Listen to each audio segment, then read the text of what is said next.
শুভ জন্মদিন সাকিব আল হাসান। কেউ বলে বাংলাদেশের জান, বাংলাদেশের প্রাণ, কেউ বলেন বাংলাদেশের ক্রিকেটের এই পর্যন্ত সব থেকে বড় তারকা, কেউ বা বলেন বাংলাদেশের এই পর্যন্ত সব থেকে সর্বশ্রেষ্ঠ ক্রীড়াবিদ হলো সাকিব আল হাসান। আসলে কোনোটাই কিন্তু মিথ্যে না। আমরা যদি রেকর্ডের দিকে তাকাই তাহলে একটা কথাও কিন্তু মিথ্যে না। 14,730 আন্তর্জাতিক রান এবং 712টা উইকেট নিয়ে পৃথিবীর সেরা অলরাউন্ডারের তালিকায় একদম শীর্ষে তিনের মধ্যে সাকিব আল হাসান থাকবেন, এই ব্যাপারে কোনো ডাউট নেই। শীর্ষ তিনের একদম সব থেকে বেটার, সব থেকে বেস্ট পজিশনে যে সাকিব আল হাসান হোল্ড করে, এইটা কিন্তু আপনি ডিনাই করতে পারবেন বা স্ট্রংলি কেউ আসলে ডিসএগ্রি করার মতো সাহস কেউ নাই। আমি যদি কিছুটা এক্সাম্পল দিই, যেমন ব্র্যান্ডন ম্যাককালাম কিন্তু অনেক লেজেন্ডার একটা ক্রিকেটার। এখনও তিনি ইংল্যান্ডের হেড কোচ। স্টিল ব্র্যান্ডন ম্যাককালামকে কিন্তু তারা কোচ হিসেবে রিনিউ করেছেন, আবার তার সময় বাড়িয়েছেন। মজার ব্যাপার হলো ব্র্যান্ডন ম্যাককালামের আন্তর্জাতিক মোট রান ছিল 14,676, এবং সাকিব আল হাসানের রান 14,730, এর সাথে 712টা উইকেট।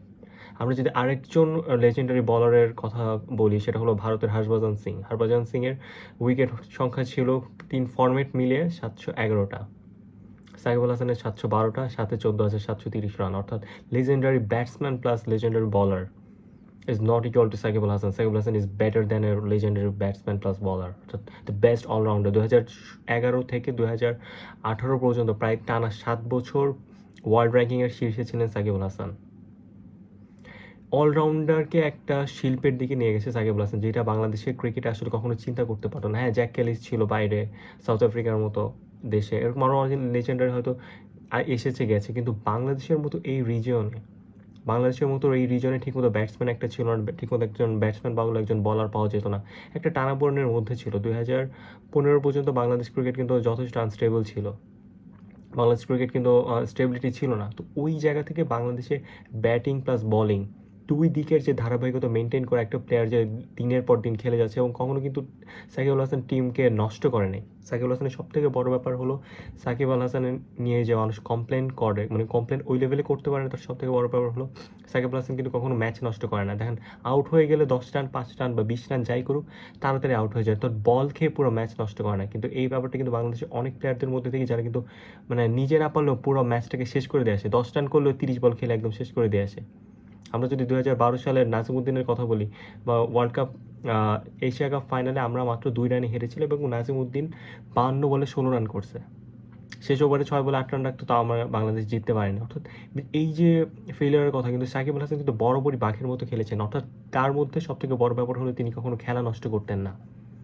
তিনি পারুক না পারুক, তিনি আগে ভাগে আউট হতেন। অর্থাৎ খেলা নষ্ট করার ব্যাপারটা হলো সাকিব আল হাসানের মধ্যে ছিল না। এবং সাকিব আল হাসানের আরেকটা সব থেকে বড় ব্যাপার হলো সাকিব আল হাসানের কামব্যাক করতে কিন্তু মাত্র 1 থেকে 2 ম্যাচ লাগতো, বড় জোর 3 ম্যাচ।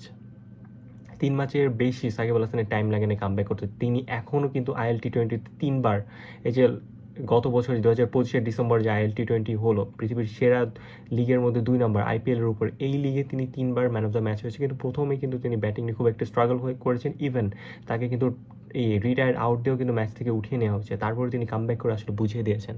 অর্থাৎ এক টুর্নামেন্টের মধ্যে 2 ম্যাচের মধ্যে সাকিব আল হাসান কামব্যাক করছেন। তো একেই বলে বাঘ, একে বলে প্রাণ, একে বলে বাংলাদেশের জান। এবং খুব শীঘ্রই সাকিব আল হাসানকে দেখা যাবে নিউজিল্যান্ড ক্রিকেটে। নিউজিল্যান্ডের সাথে সিরিজে এই এপ্রিলের 17 তারিখ থেকে শুরু হবে, এবং সাকিব আল হাসান সব কিছু ঠিকঠাক থাকলে প্রায় দীর্ঘ 1.5 বছর পর আন্তর্জাতিক ক্রিকেটে ফেরত দিচ্ছেন, এবং বাংলাদেশের মাটিতে এসে বাঘের মতো আবার বাংলাদেশের জার্সি গায়ে বাংলাদেশের ক্রিকেট খেলবেন। সাকিব আল হাসান ভক্তদের জন্য শুভকামনা, সাকিব আল হাসানের জন্য শুভকামনা। আল্লাহ হাফিজ।